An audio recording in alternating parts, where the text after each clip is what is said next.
Welcome to episode 13 of the MDF midseason team reviews. We are looking at the James Gang, currently sitting at 14 and 4, good for third spot in the Macho division. All league record 76 and 41 with an implied record of 11.7 to 6.3. Points for 956, ranks in the top half of the league. Points against 849. Realized points 83%, middle, maybe slightly below average. So a lot of that can be attributed to the depth of this team. There's a lot of positive scoring players on this squad, so it's going to be difficult to always pick the best eight on a week-to-week basis. Uh, Strength of schedule has been average for the first half, it's ranked at seventh. It's average for the second half, ranked at seventh. So nothing really to read into there. This is a squad that started slowly. 1-3 in the first 2 weeks, 0-2 against the median, and a lot of this can likely be attributed to Joe Burrow's calf injury, really limiting the Bengals' offense through the first part of the season, particularly those early weeks. Since week 3, this squad has gone 13-1 and 7-0 against the median. They've been nearly unbeatable. Um, and I mean, as we've seen the last couple weeks, Burrow seems well beyond that calf at this point, and it's really helped both Burrow and Chase become even stronger contributors than they were earlier in the year or as things ramped up. This is a squad with, like I mentioned, a ton of depth. So top dynasty assets: Jamar Chase, Joe Burrow, Trevor Lawrence, Jalen Waddle, Kenneth Walker. But I mean, that list could go 10 deep, and it would be players that any of us are excited to have on our rosters. And that's really where the strength of this team lies. It's also where the story of this season, probably the biggest concern lies, is though this team is extremely deep, none of the studs or players that would be expected to be studs have performed to that level on a consistent basis this year. On the far right there, you'll see you've got 7 players with a starter level warp production, but not one that's fallen into elite or league breaker territory. That is something that through the regular season is going to accumulate wins, is going to frequently beat median, will consistently beat the lower end teams just through mere consistency, but is going to struggle in the playoffs if we're not getting any elite performances. That being said, there is reason to hope with a number of the players on this squad. Aforementioned Burrow and Chase, with Burrow healthy, that basically it's he raises all other assets on that team by being healthier. So Burrow has been significantly better the last couple weeks. Though Chase struggled this most recent week, more often than not, that's going to lead to Chase being a very, very strong contributor as well. And then we've got the Las Vegas situation, which, though a little less clear how that's going to play out, early metrics are very encouraging for both Jacobs and Adams.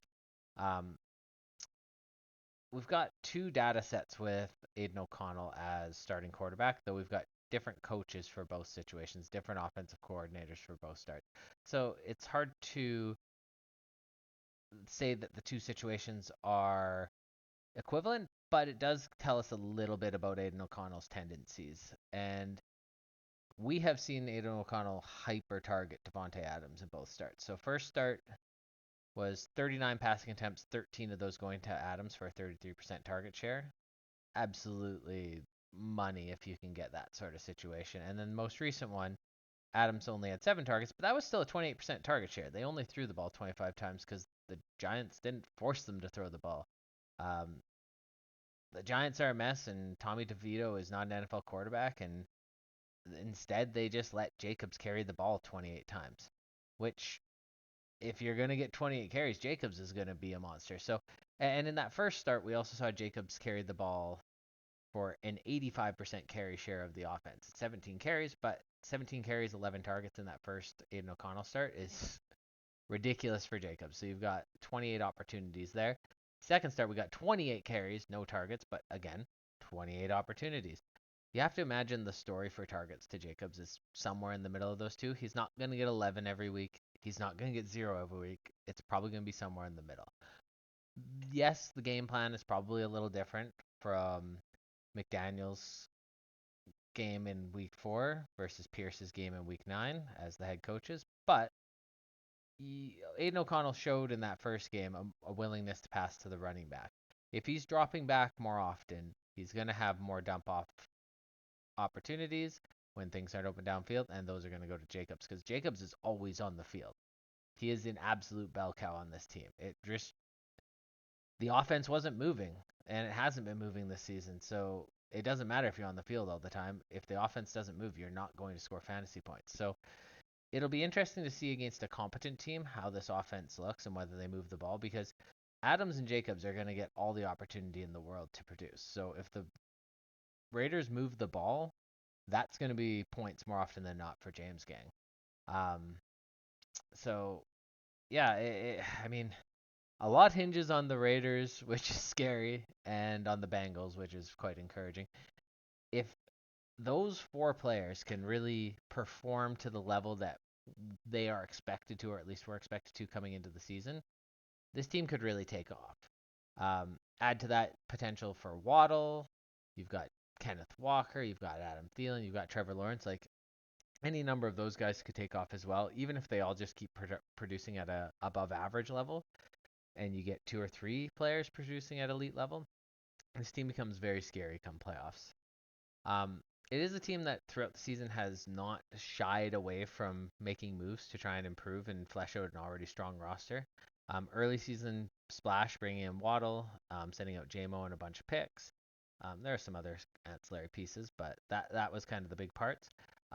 Has sent a second for Thielen and a third, used that third to pick up Darrell Henderson, used another third to bring back Brandon Cooks and a fourth. Like consistently adding players that if need be, can slot into the starting lineup and offer points.